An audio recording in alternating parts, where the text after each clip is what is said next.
Hello and welcome to ज़रा हट के। मुबशर जैदी, ज़रार खोड़ो और वसतुल्लाह खान का सलाम कबूल कीजिए। अमरीकी सदर डोनाल्ड ट्रंप की ट्वीट की गूंज 2 दिन बाद भी पूरे मुल्क में जारी है और तरह तरह के तबसरे हो रहे हैं। इस ट्वीट में अमरीकी सदर ने कहा था कि पाकिस्तान ने 15 सालों में $33 बिलियन लिए और जवाब में हमें सिर्फ झूठ और धोखा दिया। उसके बाद कल कौमी सलामती की काबीना कमेटी का इजलास हुआ, जिस पर इस सारी ट्वीट और जो अमरीकी पॉलिसी है उसके बारे में जो रद्द अमल आया उसमें एक आ गया कि खासी मायूसाना ट्वीट है। पाकिस्तान के जो सियासी लीडरान हैं उन्होंने भी कहा है कि जनाब ये कोई गैर सिफारती ज़बान ज़्यादा है और ये धमकी नहीं चलने की।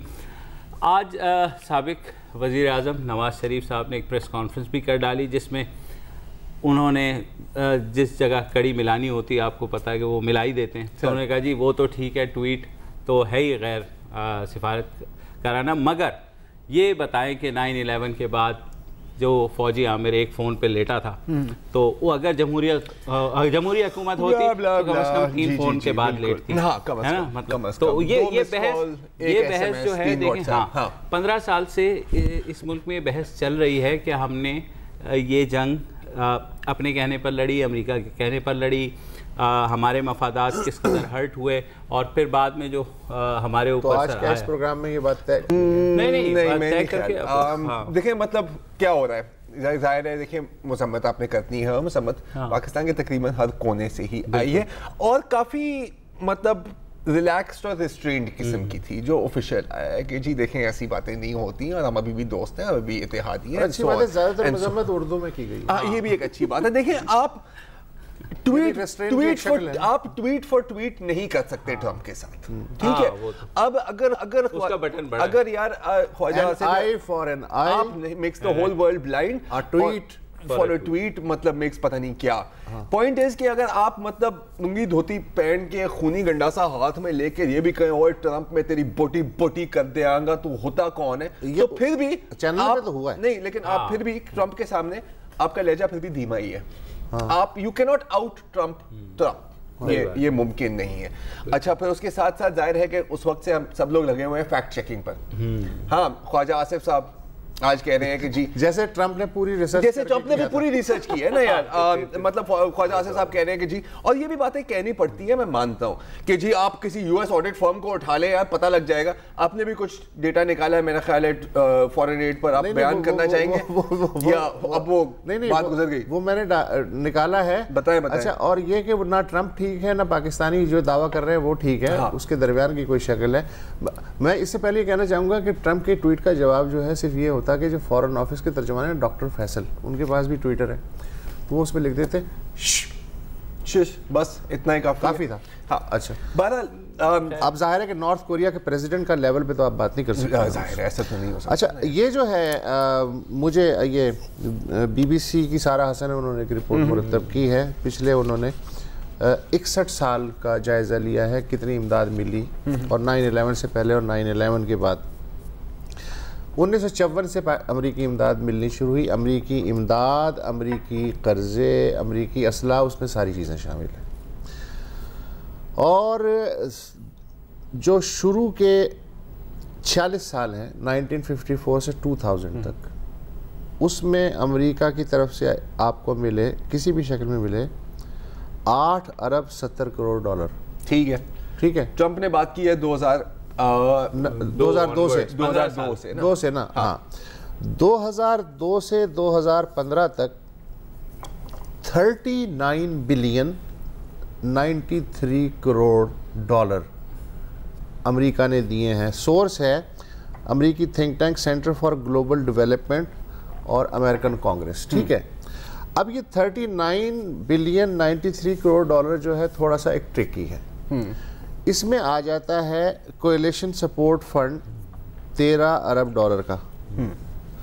अगर 13 अरब डॉलर माइनस कर भी दें, तब भी कैरी लूगर मिला के, फौजी इमदाद मिला के और बाकी इक़्तिसादी इमदाद मिला के भी तकरीबन 27 बिलियन डॉलर 2002 से 2015 के दरमियान दिए गए हैं।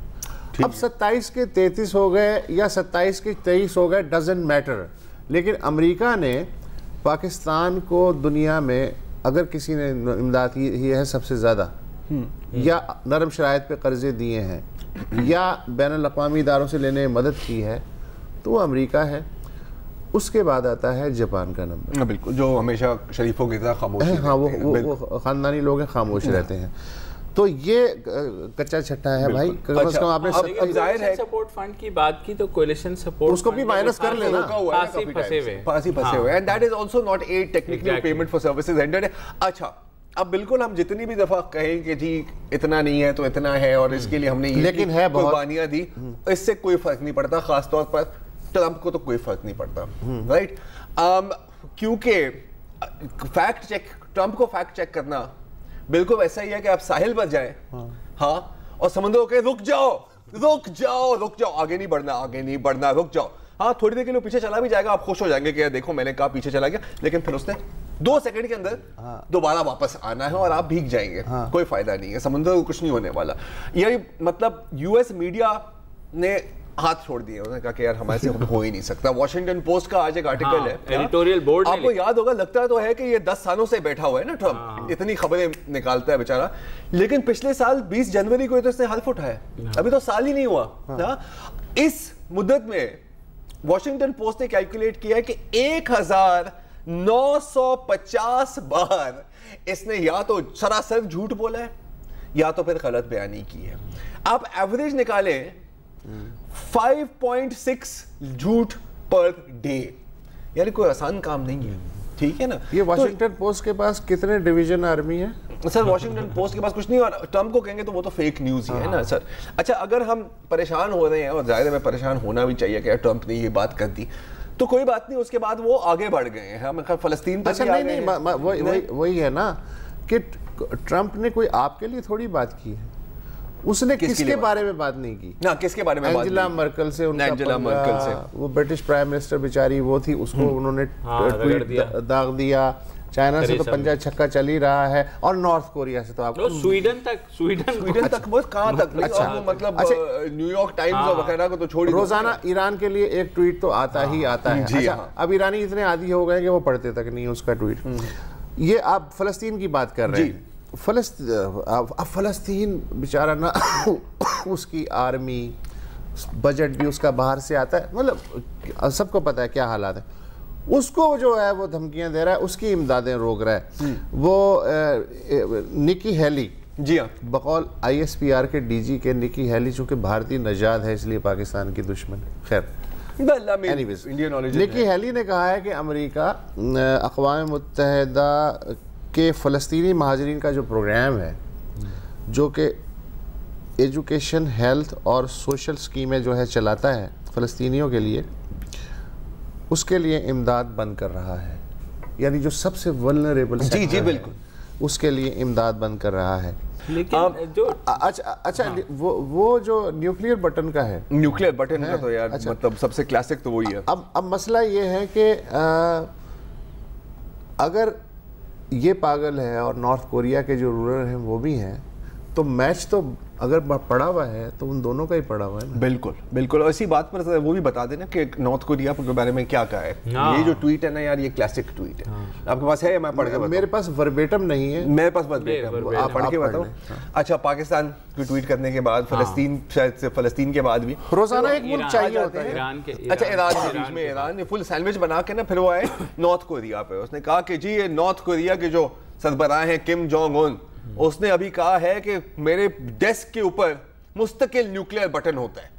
ठीक है, तो कोई इसकी हुकूमत में से कोई इसको बताए कि ओ जी मेरे पास भी न्यूक्लियर बटन है, लेकिन वो तेरे बटन से ना सिर्फ बड़ा है, ना सिर्फ ज्यादा ताकतवर है, बल्कि मेरा बटन चलता भी है। अच्छा, अब ट्रंप की ट्वीट्स का इंपैक्ट क्या होता है मैं आपको दिखा देता हूं कि KFC, केंटकी फ्राइड चिकन की अभी एक ट्वीट आई है। उन्होंने कहा है कि ये जो मैकडॉनल्ड्स का सरबराह है ना रोनाल्ड, हाँ, ये हमेशा कह रहा होता है कि इसकी डेस्क के ऊपर 24 घंटे एक बर्गर होता है, तो मैं इस लाल नाक वाले बदबख्त को कोई बताए कि मेरी डेस्क पर ना सिर्फ बर्गर है बल्कि पूरा बॉक्स मील है, वो ज्यादा चिप्स भी हैं उसके अंदर और चीज भी है। अब बात कर लो, तो this is the cultural impact. अच्छा, मेरे ज़हन में और भी सिंबल्स आ रहे हैं, नहीं वो मैं खाली अपने ज़हन में ही रखें, प्रोग्राम के बाद उस पे हो सकता है।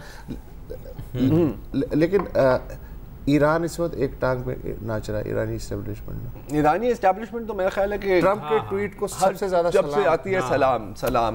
मेरा ख्याल एक ब्रेक ले लेते हैं और ब्रेक के बाद फिर बात मजीद सलाम। मजीद सलाम।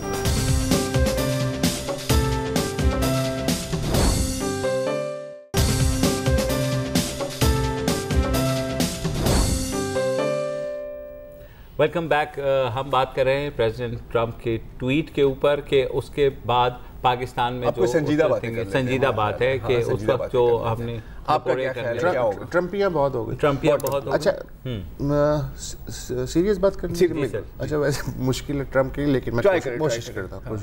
ट्रम्प के लिए नहीं, अमेरिका के लिए कर। देखिए अब जाहिर है कि हम इस पे बात कर सकते हैं कि पाकिस्तान का जो रद्द अमल है पिछले 24 घंटे के दौरान बिलखुसूस, ये नी जर्क है या नी जर्क नहीं है या मेजर्ड है। अच्छा मुझे ये मेजर्ड नहीं लग रहा। अच्छा मतलब ज़बान की हद तक तो ठीक है कि जी आपने एक मेजर्ड ज़बान इस्तेमाल की है, लेकिन जो उसके अंदर जौहर है कि करना क्या है वो आपको भी नहीं, वो रिफ्लेक्ट मुझे नहीं नजर आ रहा। उसकी वजह यही है जो इसने कही थी कि वो they could see it coming, लेकिन इतनी जल्दी वो पॉइंट आ जाएगा, कल्मिनेशन आ जाएगी। उसकी एक वजह है, एक तो ये कि मैं पाकिस्तान को ये भी दूंगा कि हो सकता है पाकिस्तान यही सोच रहा हो कि कल सुबह पता नहीं इसका क्या मूड होता है, तो हम आज एक मेजर्ड किस्म का और स्ट्रेटेजिक जो है चीज़ दे दें, और कल मियां ट्रम्प जो है कहें वो कि भाई पाकिस्तान तो I love you Pakistan. In fact पहले भी उसने कहा था, आपको याद होगा। ये जो सीसा है ये आप ज़ाहिर खेल सकते हैं, इसीलिए मैंने कहा था कि ट्वीट का जवाब ट्वीट ही हो सकता था, इतना ज़्यादा सीरियस होने की ज़रूरत नहीं है। अच्छा अब ये कर क्या रहे हैं, अब जमातुद दावा पे इन्होंने जो है वो फिर उनका शिकंजा कसना शुरू कर दिया है। एक तरफ मिली मुस्लिम लीग का सिलसिला चल रहा है, मेन स्ट्रीमिंग हो रही है, वो तो ख़त्म हो गया। अच्छा और दूसरी तरफ जो है, अच्छा जमातुद दावा पे अगर आप कर रहे हैं तो आप करें, ये कहने की फिर क्या ज़रूरत है, नहीं इसका ट्रम्प की ट्वीट से कोई ताल्लुक नहीं है, ये तो रद्दुल फसाद का हिस्सा है। यार ये कहने की भी क्या ज़रूरत है? वो अपने नहीं तो इससे अंदाज़ा होता है ना कि आप जो है आपका ज़हन जो है इधर भी चल रहा है और उधर भी चल रहा है। अच्छा और जमातुद दावा का जो केक है जी ये मुशर्रफ के ज़माने से पेश किया जा रहा है, बिल्कुल है ना। ये वो ही है। मतलब कभी ना किसी ईद पर रिश्तेदार मेहमान हो जाते हैं, 5-6 केक आ जाते हैं। हाँ। और फिर वो अगले 4 साल चलते हैं। हाँ। मतलब जो भी मेहमान आता है आप उसको वही केक, कोई खाता नहीं है, उसको पता है यार ये वही केक है जो तो मतलब 2012 वाला केक है यार। अच्छा और सबको पता है क्या है। दूसरे ये है कि अब एक खदशा ये हो सकता है, इसलिए कि ट्रम्प का तो कोई भरोसा नहीं है, ये भी हो सकता है कि आपके जो सेटल्ड एरियाज हैं ड्रोन स्ट्राइक्स उन पे सिंबॉलिकली या सीरियस ड्रोन स्ट्राइक्स हों। बिल्कुल वो भी ठीक है, हो सकती हैं, वैसे हो चुकी हैं। अच्छा होती रहती हैं, लेकिन मतलब मजीद ज्यादा अब तो एक सिलसिले तसलसल के साथ होगा ना। अच्छा अब उसमें एक गैम्बल है, अगर उन्होंने कोई बहुत बड़ा टारगेट मार दिया, सपोज उसका ताल्लुक हक्कानी नेटवर्क से है या किसी भी नेटवर्क से है ना, क्या जवाब दोगे? तो फिर आपके लिए जाहिर है फिर वही पोजीशन हो जाएगी जो एबटाबाद पे लेवल पे या मुल्ला मंसूर। लेकिन अगर वो अंधाधुंध करते हैं और सिर्फ शहरी वहरी मिलते हैं तो फिर जाहिर है कि आपके पास एक चीखने धाड़ने का ऑप्शन और आलमी बरादरी से राब्ते का जो एक होती हैं चीज़ें वो होंगी।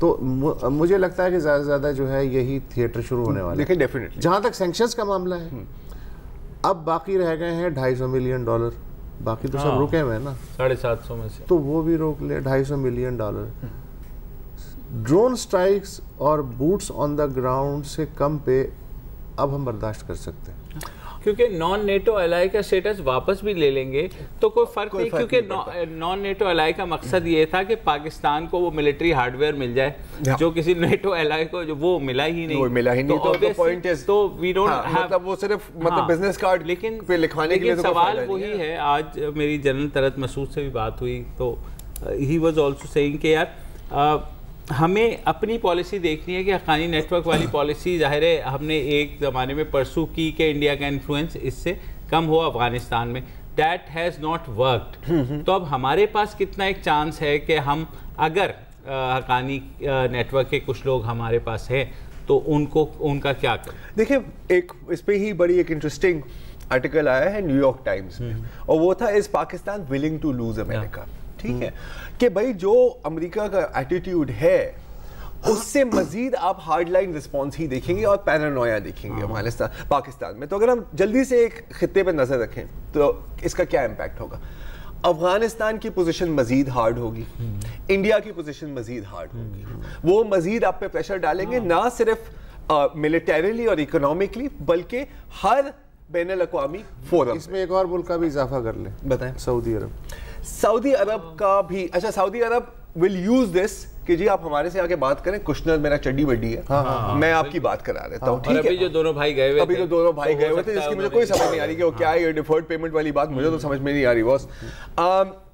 जहां तक ईरान का है, ईरान के साथ आपकी फिर एक दोबारा एक line of communication Majeed strong होती है, क्योंकि उसको भी टारगेट किया जा रहा है, आपको भी टारगेट किया जा रहा है। अफगानिस्तान में मजीद खूनो खराबा और इंस्टेबिलिटी होगी, बिकॉज अब ईरान के पास भी रीजन है कि जी ये यूएस में है, अफगानिस्तान में है ना यूएस, तो टर्न अप द। अच्छा, और ये ब्लो बैक भी स्ट्रेटेजी ट्रंप की हो सकती है कि अगर ट्रंप पाकिस्तान में प्रेशर बढ़ाता है तो पाकिस्तान में एस्टेब्लिशमेंट के कुछ लोग हो सकता है कि अफगानिस्तान के अंदर मामला गर्म करने की कोशिश करें। दैट इज ब्लो बैक हो सकता है। अच्छा, blow back.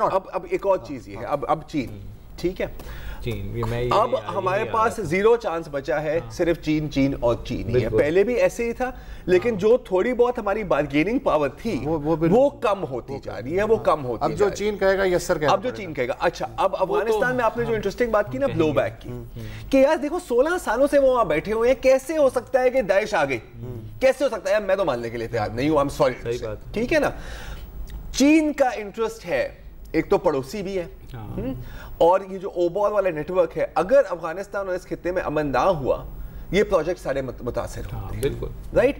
So China has an interest, US has an interest in chaos, and that is why China इतना ओपनली पाकिस्तान की सपोर्ट में आया। Exactly that. सिवाय चाइना और टर्की के मैंने तीसरे शॉर्ट टर्म में यही होना है। अब एड की हम बड़ी बातें करते हैं कि हमें एड नहीं चाहिए, तो अगर एड नहीं चाहिए तो एक छोटी सी आइडिया है मेरे पास, एडवाइस है कि शायद टैक्स देना शुरू कर दें। हाँ, आप किसी वकील के पास भी जाएं, डॉक्टर के पास भी जाएं, वो कैश पेमेंट लेते हैं, क्यों? ताकि ट्रेस ना हो। हमारा सब कुछ ऑफ द बुक्स होता है। अब अनफॉर्चुनेट बात है कि कोई भी पॉलिटिकल गवर्नमेंट ये काम करे, उसके अगले 3 इलेक्शन तो गए, राइट। लेकिन ये चीजें हैं जिन पर हमने काम करने हैं, सिर्फ बातें करने से कुछ नहीं होने वाला। लॉन्ग टर्म में मेक अमेरिका ग्रेट अगेन हो या ना हो, मेक चाइना ग्रेट अगेन की पॉलिसी तो मेरा ख्याल ट्रंप ने बरकरार रखनी ही है, बिकॉज वो जो कुछ भी करता है ना, जितना वो रिट्रीट करता है अमेरिका को ग्लोबल स्टेज में, कौन आगे बढ़ते हैं? चाइना। और हमारी बार्गेनिंग पावर उतनी रिड्यूस होती जाती है। तो ये है 2 मिनट का एनालिसिस सर, अगर आपको बहुत सही है। अगर ये 3 मिनट में हो जाता तो ढीला पड़ जाता। वही तो अब मैं फिलहाल वक्फा ले लीजिए। तो बाकी केक अगली ईद के लिए रखना।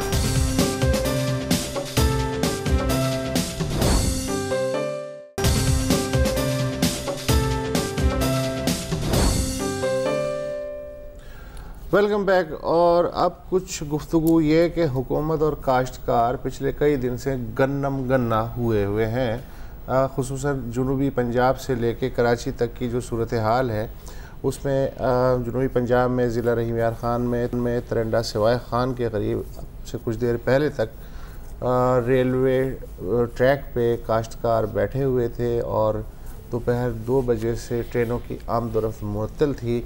लेकिन अब हमें वहाँ के जो किसान रहनुमा हैं पंजाब के, उनमें से कुछ ने बताया है कि काश्तकारों से कहा गया है कि वो रेलवे ट्रैक छोड़ दें और अपना एहतजाज जारी रखें। अंदरून सिंध घोटकी से लेके बदीन तक मुसलसल सिट-इन्स की इत्तलात हैं। 3 दिन से वक्तन फ़वक्तन एहतजाज हो रहा है। सजावल में मुस्लिम लीग नून के MPA हसनैन शिराजी और साबिक़ नाज़िम शफ़क़त शिराजी ने 3 घंटे तक कराची बदीन हाईवे बंद रखी। खैरपुर और गम्बट के दरमियान वक्तन फ़वक्तन नेशनल हाईवे कभी खुलती है कभी बंद हो जाती है। यही मामला जाम शोरों का जो नाका है वहाँ भी है। ख़ुद कराची के अंदर चीफ मिनिस्टर हाउस के करीब PTI का जो था एहतजाज किसानों का, वो हुआ और अभी उन्होंने पुलिस ने कोई लाठीचार्ज की, एमक्यूएम पाकिस्तान ने भी किसानों की हमदर्दी में बयान दिया है, तो मतलब सारी अब सियासी कुव्वतें भी इसके अंदर मतलब हो रही है। बुनियादी मसला क्या है? अगर आप लोगों ने इसको पहले भी कवर किया था, एक दफा वो बयान कर दें। वजीर ज़राअत जो हैं सोहेल अनवर सियाल, उनका ये कहना है ये किसानों को सियासी कुव्वतें अपने मकासद के लिए इस्तेमाल कर रही हैं। साजिश, हाँ साजिश, इसमें साजिश है, जाहिर है। अच्छा, ये वही सोहेल अनवर सियाल साहब हैं। हाँ। अब मुझे ये नहीं पता वजीर दाखिला ज़्यादा हैं या वजीर दाखिला ज़्यादा हैं। अच्छा, और आपको पता है सिंध में वजीर दाखिला भी उतना ही ज़्यादा है जितना वजीर ज़राअत। तो एनीवेज पूरी बात हमेशा है। अच्छा, ये वही सोहेल अनवर सियाल साहब हैं, वजीर दाखिला उर्फ वजीर ज़राअत, जिन्होंने 1 दिसंबर को दावा किया था कि किसान भाई सब्र करें, 5 दिसंबर से क्रशिंग सीजन शुरू होने वाला है। 15 दिसंबर से 11 दिसंबर को उन्होंने कहा था। मैं यही कह रहा था, 1 महीने पहले भी सिचुएशन हुई थी, तो सुनिए कि सोहेल अनवर सियाल ने उस वक्त क्या कहा था। एक तो होता है उसके मुताबिक जब भी गवर्नमेंट प्रोविंशियल गवर्नमेंट नोटिफिकेशन निकालती है तो 15 दिन का उनको हमें नोटिस देना होता है शुगर मिल को कि 15 दिन के अंदर अंदर वो अपनी शुगर मिल स्टार्ट करें। 1 दिसंबर का हमारा नोटिफिकेशन है।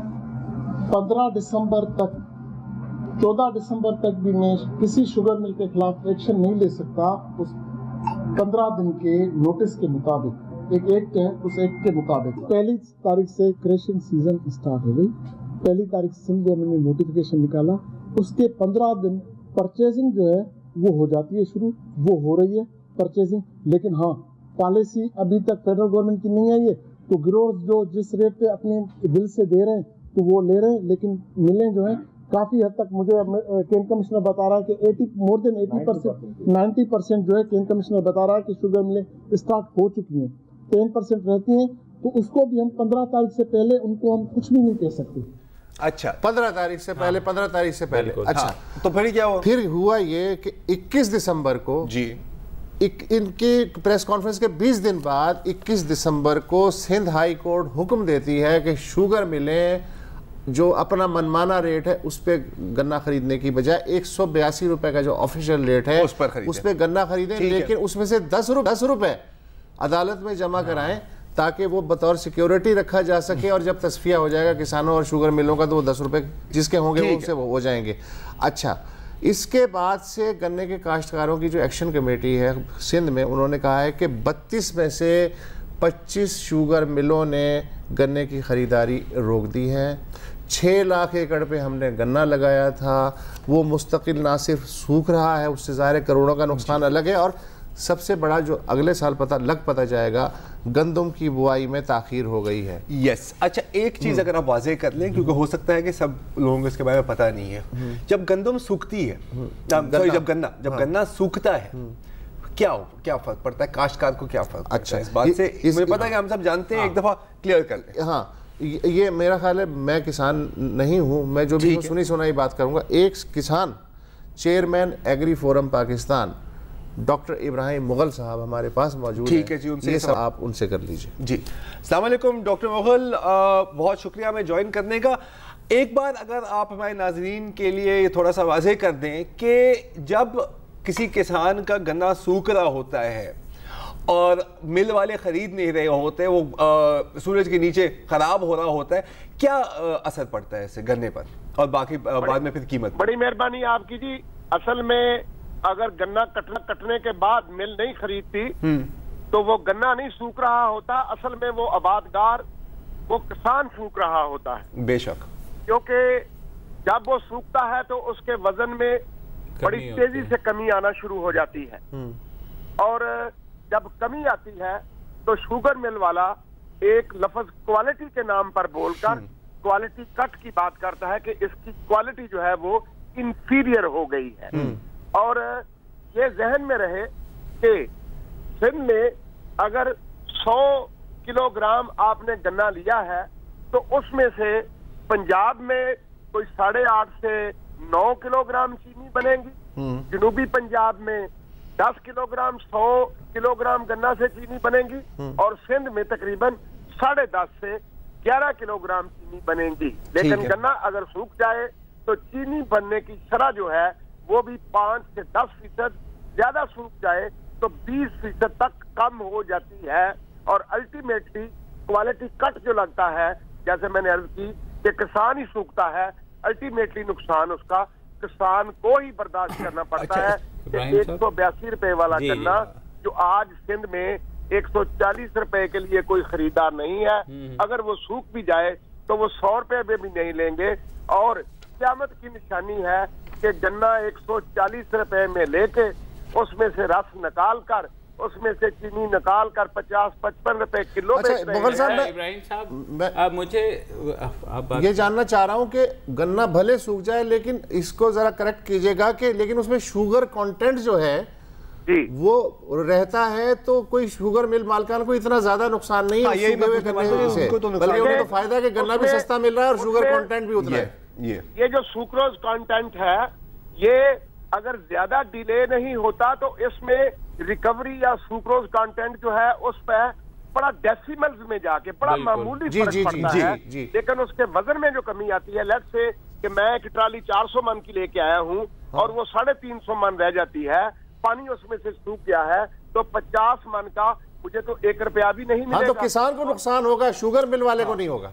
पंजाब का जो यहाँ बिलाल यासीन मिनिस्टर है फूड का, उसने चंद दिन पहले अपना फैसलाबाद के करीब बयान दिया है कि गन्ना 130-40 रुपए ये मिल खरीद रही है, किसानों ने बेचना तो बेचे, नहीं तो मैं बिलें बंद करा देता हूँ, गन्ना आपने जहाँ ले जाना ले जाए।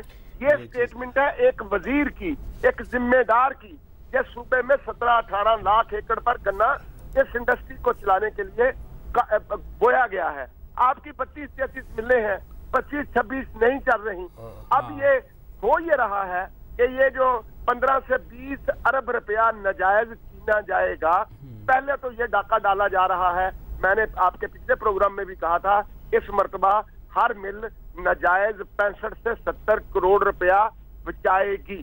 फिर दूसरा क्या होगा, जब इसकी चीनी बनेगी तो यही मिलों वाले हुकूमत को कहेंगे गन्ने के पैसे नहीं हम दे पा रहे जी किसानों के। अच्छा फिर क्या करें, चीनी हमें एक्सपोर्ट करने की इजाजत दी जाए और इतनी सब्सिडी दी जाए। मुगल साहब आपकी तो एक हमें छोटी सी ब्रेक लेनी है, उसके बाद आपने बात की ना कि आगे क्या होने वाला है, तो इस पर थोड़ी बात करते हैं कि थोड़ी पाकिस्तान की शहरी अवाम को भी समझ आए कि उन पर इस सारी चीजों के क्या असरात होंगे इस ब्रेक के बाद।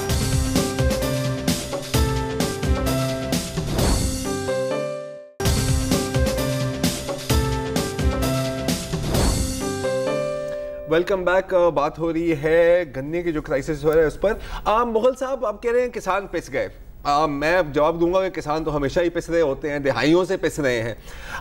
हमारे यहाँ पाकिस्तान में जो शहरी लोग हैं जिन्होंने शायद कभी खेत देखा ही ना हो और मतलब सिर्फ वो गन्ना कटते हुए देखा होगा, जूस बनते हुए, हाँ एग्जैक्टली, उनको जरा आप समझाएं कि उन पर क्या असर पड़ेगा, क्योंकि चीखें शहरों में उस वक्त निकलेंगी जब लोग चीनी खरीदने जाएंगे और पता लगेगा कि यार चीनी है ही नहीं और जो चीनी है उसकी दुगनी या 3 दफा ज्यादा उसके पैसे देने पड़ रहे हैं। तो अगर एक मुख्तसर अंदाज में आप हमें बता सकते हैं कि ये जो अभी काश्तकारों के साथ हो रहा है इसके शहर के में क्या असरात होंगे।